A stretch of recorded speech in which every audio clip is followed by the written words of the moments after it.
வணக்கம். உலக நாடுகளுக்கு ஆச்சரியத்தை ஏற்படுத்தி உள்ளது, அதேபோல் சீனாவையும் கூட அதிர்ச்சிக்குள்ளாக்கி உள்ளது ஒரு முக்கியமான அறிக்கை.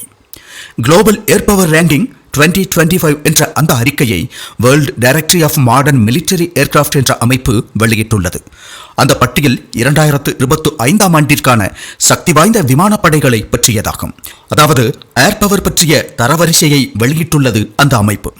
அந்த பட்டியலில் முதலிடத்தில் அமெரிக்கா உள்ளது, 2ஆம் இடத்தில் ரஷ்யா உள்ளது, 3ஆம் இடத்தில் இந்திய விமானப்படை உள்ளது, 4ஆம் இடத்தில் சீனா உள்ளது, 5ஆம் இடத்தில் ஜப்பான், 6ஆம் இடத்தில் இஸ்ரேல், 7ஆம் இடத்தில் பிரான்ஸ், 8ஆம் இடத்தில் இங்கிலாந்து, 9ஆம் இடத்தில் தென்கொரியா, 10ஆம் இடத்தில் இத்தாலி ஆகிய நாடுகள் உள்ளன.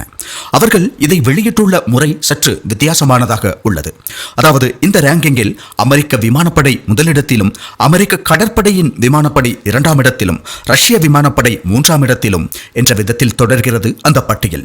அமெரிக்க ராணுவ விமானப்படை, அமெரிக்க மரைன் கோர் விமானப்படைக்கு பிறகு இந்திய விமானப்படை வருகிறது. நாடுகளை அடிப்படையாக வைத்து பார்க்கும்போது அமெரிக்காவிற்கு பிறகு 2ஆம் இடத்தில் உள்ளது ரஷ்யா, அதற்கு பிறகு 3ஆம் இடத்தில் உள்ளது இந்தியா, அதன் பிறகுதான் சீன விமானப்படை உள்ளது. அதில் இந்தியா 69.4 புள்ளிகளை பெற்றுள்ளது. அதே நேரம் சீனா 63.8 புள்ளிகளை பெற்றுள்ளது. அமெரிக்கா 242.9 புள்ளிகளையும், ரஷ்யா 114.2 புள்ளிகளையும் பெற்றுள்ளன. இவர்கள் இதற்காக சாதாரணமான தேர்வு முறையை அல்ல, வேறு சில அடிப்படைகளை கொண்டு அறிக்கைகளை தயாரித்துள்ளார்கள். 2019 முதல் இந்த WMMA என்ற அமைப்பு உலகின் சக்தி வாய்ந்த விமானப்படைகள் மற்றும் ஏர் பவர் கொண்ட நாடுகள் பற்றிய பட்டியலை வெளியிட்டு வருகிறது. அவர்கள் இதற்கான தர அளவீடாக பல காரணிகளை எடுத்துக்கொள்கிறார்கள். எந்த ஒரு நாடும் வைத்திருக்கும் விமானங்களின் எண்ணிக்கையை மட்டும் அடிப்படையாக கொண்டு அந்த நாட்டின் விமான பலத்தை அவர்கள் தீர்மானிப்பதில்லை. சிறப்பு பணிகளுக்கான விமானப்படை, குறிப்பிட்ட குண்டுவீச்சு விமானப்படை, பயிற்சி, அதேபோல் புதிதாக வழங்கப்பட்டுள்ள ஆர்டர்களின் எண்ணிக்கை, விமானங்களை கட்டமைக்கும் திறன், தொழில்நுட்பம், உள்நாட்டு தொழிற்சாலைகள், அவர்களால் எத்தனை விமானங்களை அங்கு கட்டமைக்க முடியும், மற்ற நாடுகளுடனான உறவுகள், திடீரென ஒரு போர் ஏற்பட்டால் எத்தனை விமானங்களை அவர்கள் பயன்படுத்த முடியும், சிறந்த செயல்திறன், அதேபோல் மிகச்சிறந்த முறையில் விமானங்களை ஓட்டும் திறன் கொண்ட விமானிகளை கொண்ட நாடு என இப்படி பல விஷயங்களை அவர்கள் கவனித்த பிறகுதான் மிகச்சிறந்த நாடுகள் என்ற வகையில் பட்டியல் அமைக்கப்படுகிறது. அதாவது வெறும் எண்ணிக்கையை மட்டும் வைத்து அல்ல, ஒரு போர் ஏற்பட்டால் எப்படி அந்த நாடு எந்தெந்த வழிகளில் அந்த போரை எதிர்கொள்ளும் அல்லது எப்படியெல்லாம் விமானங்களை பயன்படுத்தும், அதற்கு என்ன திறன் ஒரு நாட்டிற்கு உள்ளது, இவ்வாறு அவர்கள் பல நாடுகளை பரிசீலனை செய்து ஏறக்குறைய 482 விமானங்களை பகுப்பாய்வு செய்து நாடுகளில் விமானங்கள் மட்டுமல்ல, அந்த நாடுகள் என்ன வகையான ஆயுதங்களை அந்த விமானங்களில் பயன்படுத்துகின்றன, என்ன வகையான ஏவுகணைகளை பயன்படுத்துகின்றன, அவற்றுள் எதை எந்த நாடு சொந்தமாக தயாரிக்கும் திறன் கொண்டுள்ளது என்று பல காரணிகளை மதிப்பீடு செய்து நிபுணர்கள் சேர்ந்து பட்டியல் தயாரிக்கப்பட்டதாகும். அது சீனாவை போன்ற நாட்டையும் அதிர்ச்சிக்குள்ளாக்கும் ஒரு விஷயமாக இப்போது மாறியுள்ளது.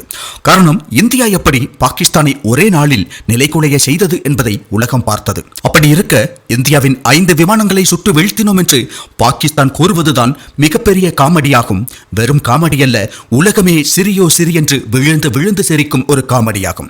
ஆனால் உலகில் யாரும் அதை நம்பவில்லை என்பது உண்மை நிலவரமாகும். இந்தியா பாகிஸ்தான் மோதலுக்கு பிறகு இப்போது வெளியிடப்பட்டுள்ள அந்த பட்டியலில் தான் இந்தியா சீனாவை கூட பெண்ணுக்கு தள்ளி 3ஆம் இடத்திற்கு வந்துள்ளது. இந்தியா தேஜஸ் போர் விமானத்தை உற்பத்தி செய்கிறது. LCA தேஜஸ் மார்க் 2 மற்றும் AMCA திட்டத்துடன் முன்னேறி கொண்டிருக்கிறது. சக்தி வாய்ந்த ட்ரோன்களை உற்பத்தி செய்கிறது. உள்நாட்டிலேயே நிறைய ஹெலிகாப்டர்களை உற்பத்தி செய்கிறது. அவ்வாறு இந்தியா மிகவும் சக்தி வாய்ந்த நாடாக வளர்ந்து வருகிறது. சீனாவுடன் ஒப்பிடுகையில் இந்தியாவிற்கு இன்னும் அதிகமான நாடுகளுடன் பாதுகாப்பு துறையில் ஒத்துழைப்பு உள்ளது. அவ்வாறு பல காரணிகள் உள்ளன.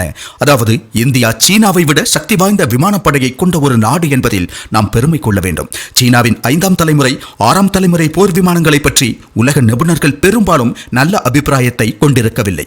பொதுவாக இந்தியாவை ஏற்றுக்கொள்ள வெளிநாட்டவர்களுக்கு பெரிய தயக்கம் எப்போதுமே இருக்கும். அப்படி இருந்தும் இதுபோன்ற ஒரு அமைப்பு இந்தியா ஒரு சக்தி வாய்ந்த விமானப்படை கொண்ட நாடு என்று ஒப்புக்கொள்கிறதென்றால் அதிலிருந்தே நாம் புரிந்து கொள்ளலாம் இந்தியாவின் வலிமை என்னவென்று. எங்களிடம் 5ஆம் தலைமுறை விமானம் உள்ளது, 10ஆம் தலைமுறை உள்ளது என்று சொன்னாலும் பயனில்லை. அவற்றையெல்லாம் எங்காவது எடுத்து பயன்படுத்த வேண்டும். அப்போதுதான் அவற்றின் உண்மையான வலிமை என்னவென்று நிரூபணமாகும். சீனா இதுவரை எந்த ஒரு போரிலும் தங்கள் விமானங்களை பயன்படுத்தியதில்லை. அதனால் அதற்கு என்ன திறன் உள்ளது உள்ளது என்ற விஷயத்தில் நமக்கு எந்த உறுதியும் இல்லை.